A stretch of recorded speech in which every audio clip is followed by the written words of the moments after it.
not to say there is not so-called, not really, but claimed to be, alternative sources that put out fake news. They do.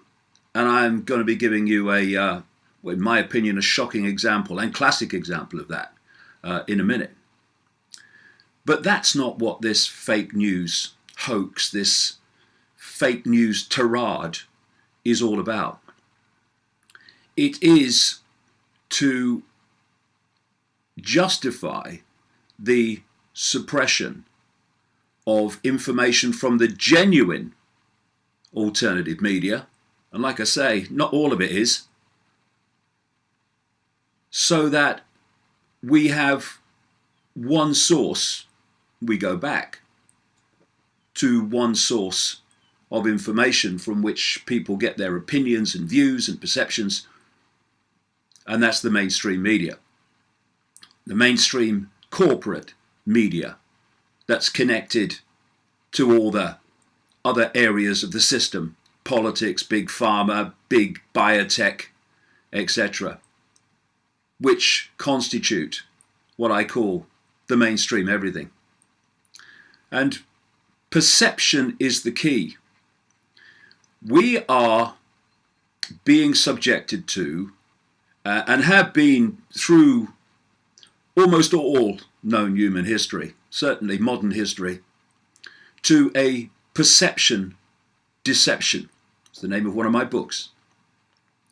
And when you are seeking to program the perceptions of your target population, then you need to control the information that they receive. Because everything comes from perception. What we think, what we do, what we support, what we won't support, what we oppose, all comes from our perceptions of life, the world, and particular events, particular people. And when you are trying to program the perceptions of your target human race, then of course, to do that most effectively, you need to make sure they only have one basic source of information, one basic way of looking at the world, of looking at events like Syria. Because from information comes perception. The last thing you want is for people to present other ways of looking at the same things from different angles, with different information, making it look different to what the mainstream is portraying. This is true of reporting of world events and their significance and their context. It is true of things like vaccines, GMO. You need to get rid of that source of information which is challenging your narrative. Now, what's happened, and I was there when it all began. There weren't many of us around at the time, but a movement began, made up of individuals, not organized, to put out information and to do research that challenged the mainstream narrative. And this has gathered and gathered and gathered in effectiveness, to the point now where we are having vast numbers of people getting their information from non-mainstream sources, and the corporate media losing audiences and viewers on a catastrophic scale, catastrophic for the mainstream media, that is. And there is also, not least as a result of alternative sources of information, a growing rejection of the established order, the established tyranny, the elected dictatorships. And so in a massive and in many ways panic-stricken response, the war on alternative sources of information has now gone into top gear. Everywhere you look, fake news, fake news. And of course, what it's being hung on is that it was fake news that got Donald Trump elected. What got him elected was the perception, wrong, I would suggest, but the perception that he was outside of the system, that he was outside the political class and establishment. That's what got him elected. And to hear Hillary Clinton this week saying that fake news is a danger to people. This is the queen of fake news, exposed in WikiLeaks emails released as the Clinton campaign was in cohorts with mainstream media corporate outlets to manipulate information to the benefit of Hillary Clinton. Hillary Clinton lost that election because she has a history of pure evil and breathtaking mendacity and corruption. And people rejected it in very large numbers. Nothing to do with fake news. What in the end did for her was the truth coming out, ironically. So we have this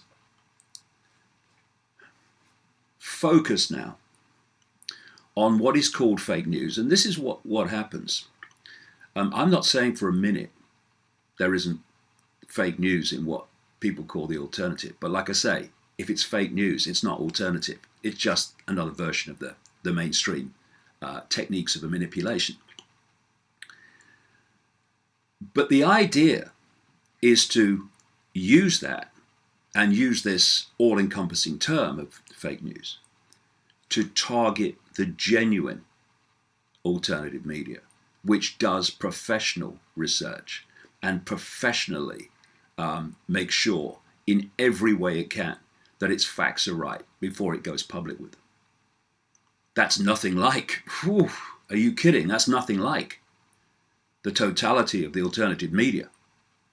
But that's the part of it that they're targeting, because that's the one that's dangerous to them. And of course, mainstream media loves all this. Of course it's going to jump on this coordinated, blatantly so, attack on the alternative media under this fake news banner. Because it wants to protect itself. It wants to protect itself from the rejection of people. And thus it supports it. And what you get is, as long as you are going along and you're not a danger to this global agenda that I've been exposing all these years, then you're basically left alone. When there was an alternative media that wasn't actually that influential because it was in its early days, just left alone, really. No problem. Once it becomes a problem, then they turn on it, which is what's happening now. In the same way, as long as you are in vast, overwhelming numbers accepting vaccinations and your children being vaccinated, well, okay. Oh, no, it's not compulsory. No, it's a choice. As long as everyone does it, that's fine. Now, people in ever greater numbers are rejecting that by doing research into actually what the consequences are. Now we're seeing coming in these laws to make vaccination compulsory in parts of the world, and it's planned to be universal in the end. And you know, I've got some. I've got a little bit of, well, what do you call it? Information, advice. I don't know. Maybe maybe you could call it seeing things for what they are in terms of the mainstream media. So, mainstream, this is why your audiences are collapsing and your credibility has never been lower. People in ever greater numbers are sick and tired of your lies, your bias, your systematic manipulation of so-called news and information, and the fact that they are realizing ever more clearly that you are just an arm of the very establishment you should, if you were real journalists, be holding to account.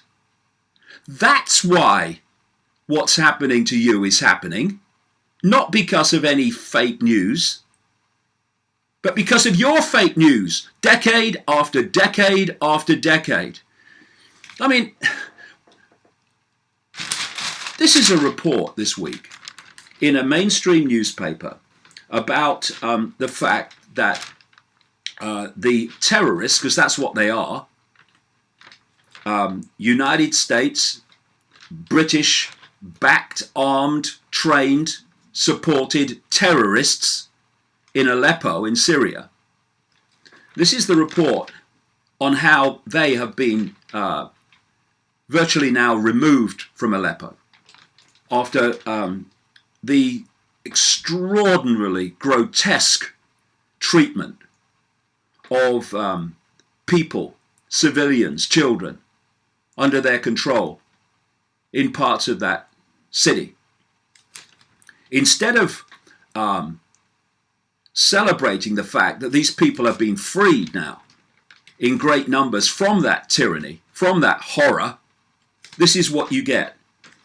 With Syrian city falling to Assad and Putin, the executions of women and children begin a meltdown of humanity. Evidence? Bugger all! There's no one on the ground there in terms of correspondence.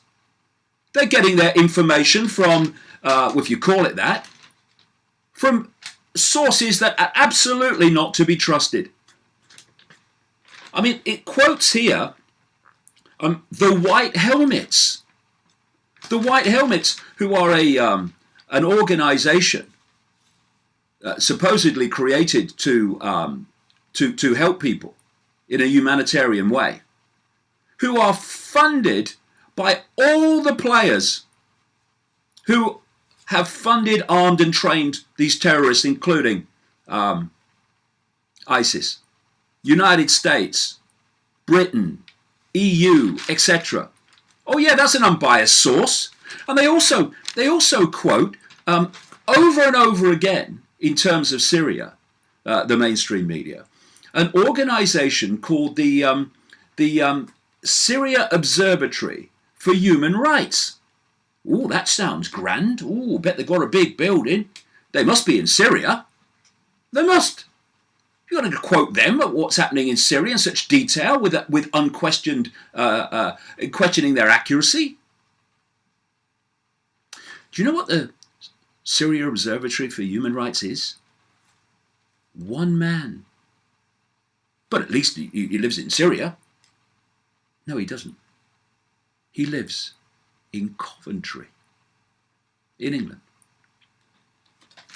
Oh, the Syria Observatory for Human Rights said this is terrible what Assad's doing. The man in Coventry hates Assad.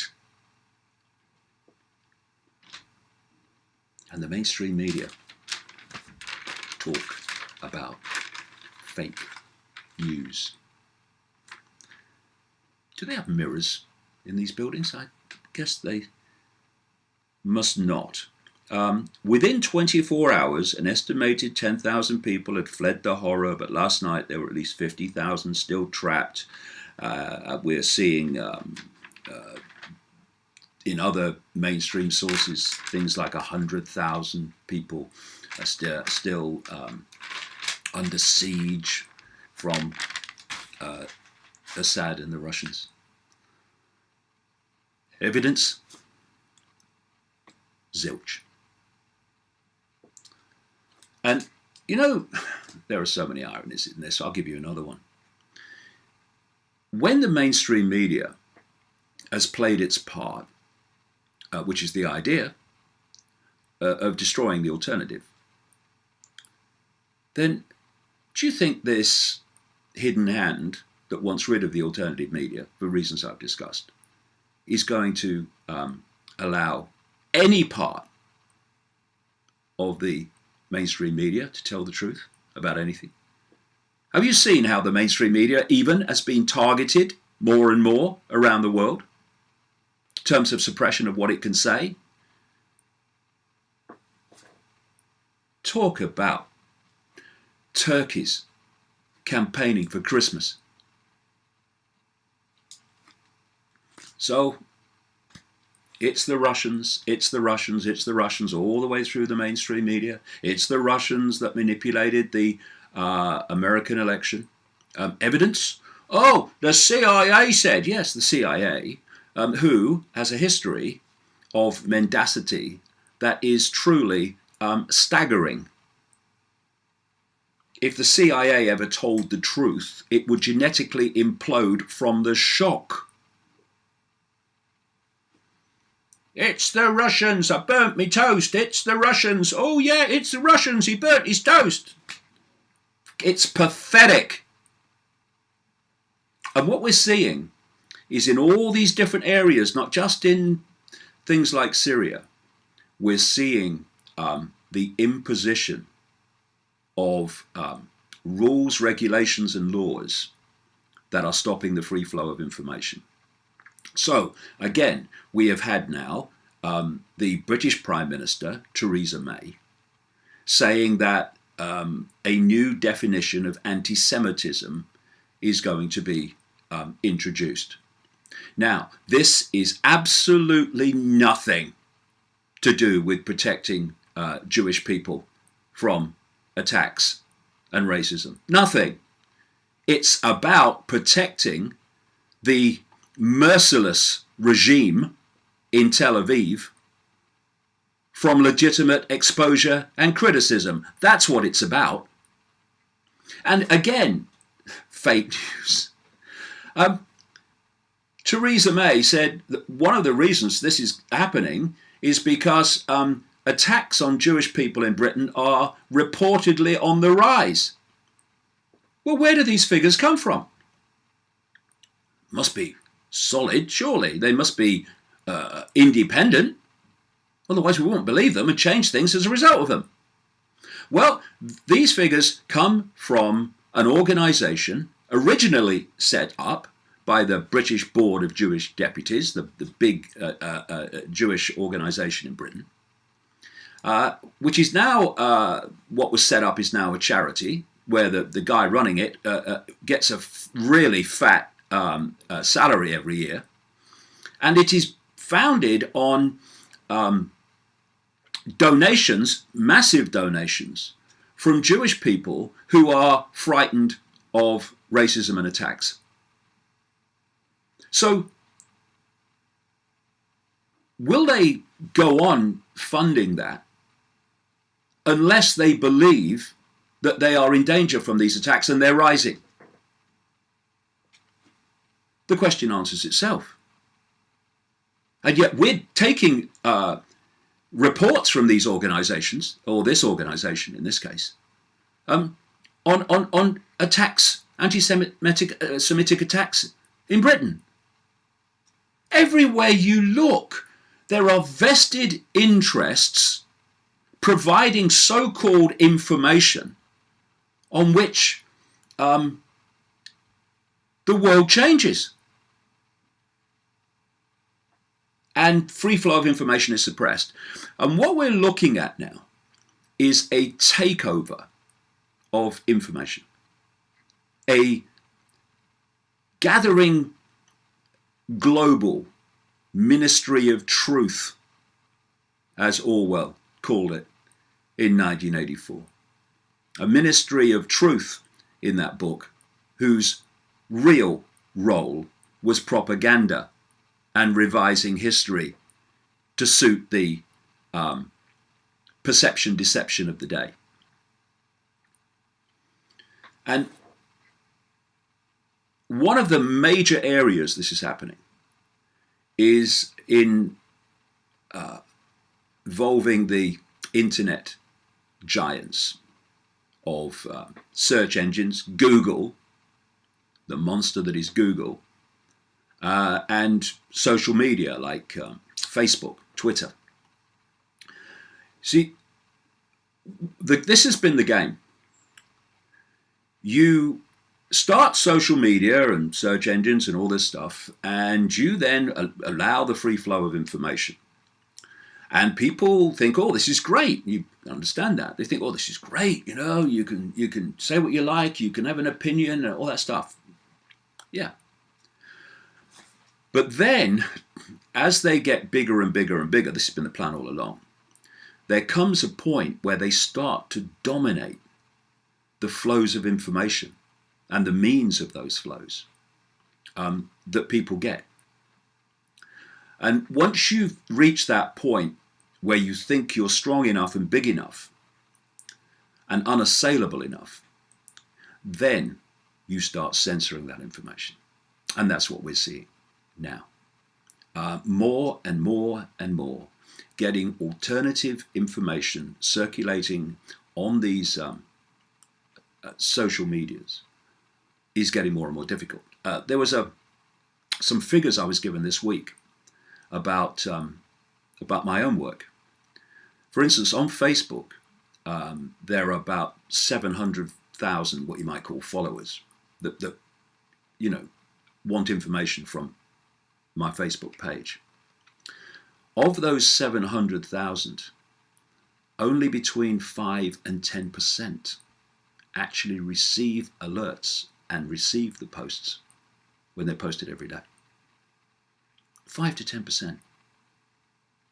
And then there's Twitter. In the last year, my YouTube channel has received 17.7 million views of videos. That's around, I'm told, 48,000 views a day. Of that 48,000, an average of 104 come from Twitter, even though those links are posted on Twitter every time there's a new video. And clearly, there are algorithms and there are blocking codes being used to stop the free flow of information that the system doesn't want. We're also seeing organizations like YouTube, owned by Google, demonetizing videos from the alternative media based on the information they're putting out. And a lot of people in the alternative media actually survive, often with a meager income from money they get from monetization of YouTube videos. And the system knows that. That's why that's been specifically targeted. Like I say, there's a war on alternative information. And just to show you that what is happening to me in terms of suppression of this information on social media is not just happening to me. It's happening to people right across the genuine alternative media. This is a story this week. What they call this stuff is ghost banning, apparently. This is a headline. Ghost banning on social media, the start of systematic censorship. There is mounting evidence, it says, that alternative news providers are the targets of censorship on Facebook, Twitter, Reddit, and elsewhere.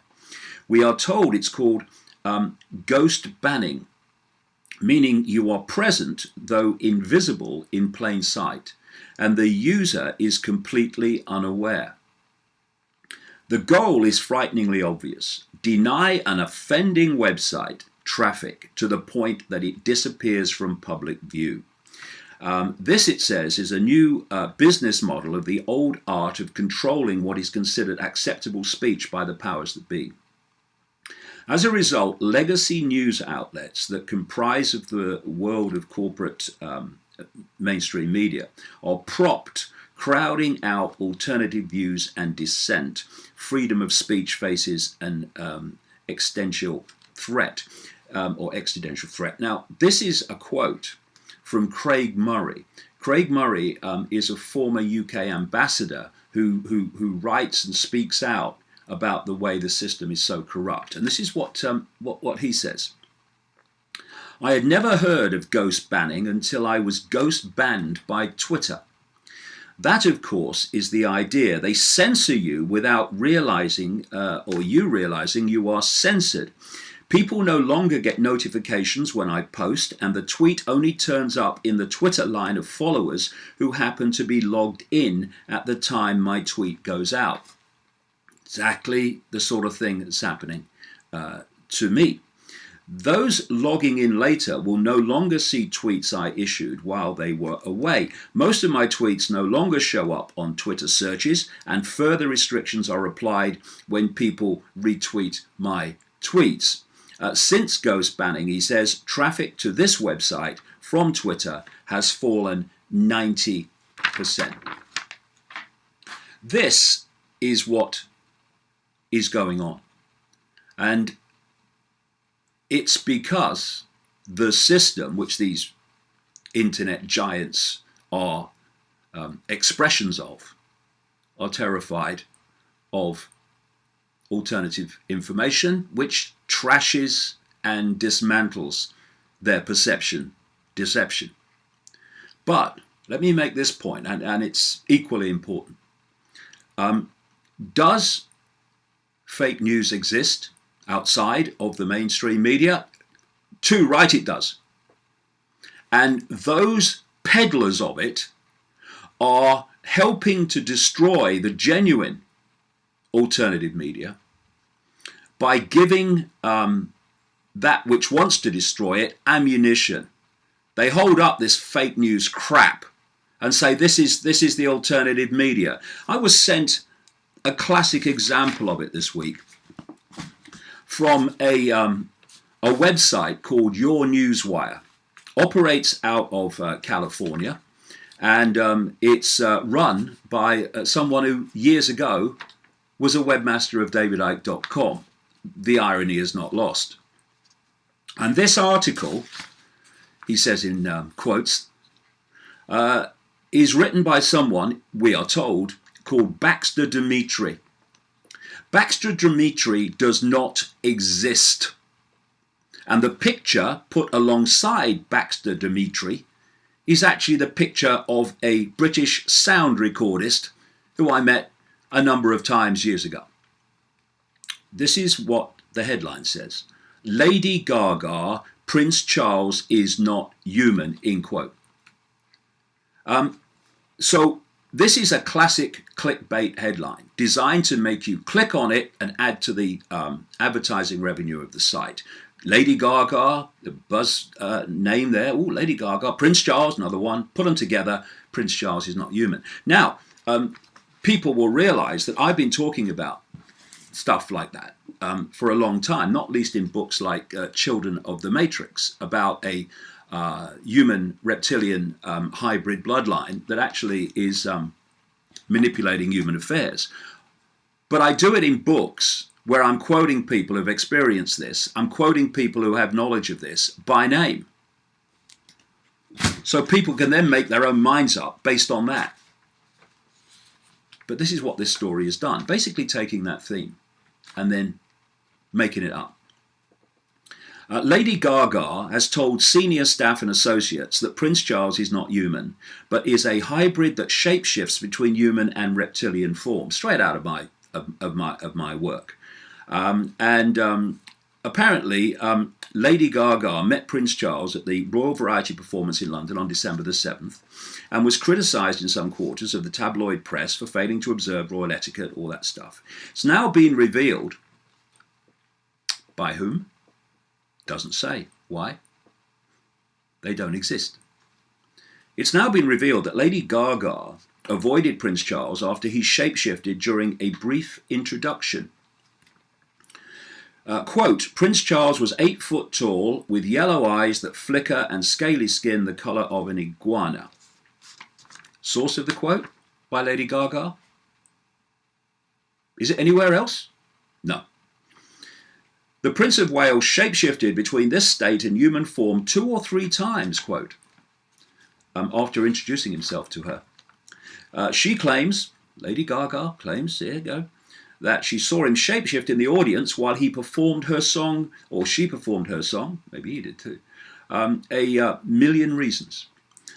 Quote, his face in the crowd flashed between human and reptile. I could see his reptile teeth glistening in the light from the other side of the room. Evidence for this? Support for this quote? Zilch. And she is supposed to have said all this, but of course never did. And then this writer, Baxter Dimitri, who doesn't actually exist, says, Lady Gaga's first-hand experiences of the reptilian Illuminati chime with my own research and second-hand accounts. He says, I have dedicated, and what he's doing there is basically taking, well, he's not because he doesn't exist. He's taking basically the theme of my own life and then claiming it for himself. I've dedicated the last 5 years to researching the elusive tyrannical powers that rule our world. Traveling to over 80 countries, what, in 5 years? Blimey. He gets around. And it never ceases to amaze me how many people from very different walks of life have told me stories about seeing people briefly turn into reptilians before their very eyes. I've been told this, says the non-existent Baxter Dimitri, I've been told this by American cable news anchors, Ethiopian goat herds, speaking goats, that's good, and Australian Aboriginals, just to name a few. And in Peru, a respected psychic, unnamed, no background, no circumstances. In Peru, Peru, which is very much connected to my life, as some people will know. In Peru, a respected psychic told me she sees powerful politicians like Obama, Angela Merkel, and Justin Trudeau turn into reptiles whenever she watches an international news channel. Support for that? Zilch. And this claims to be the alternative media. And the genuine alternative needs to start addressing this and calling this stuff out and those behind it, because it is giving the very fuel to those mainstream everything powers that are seeking to discredit and destroy the genuine alternative media. And then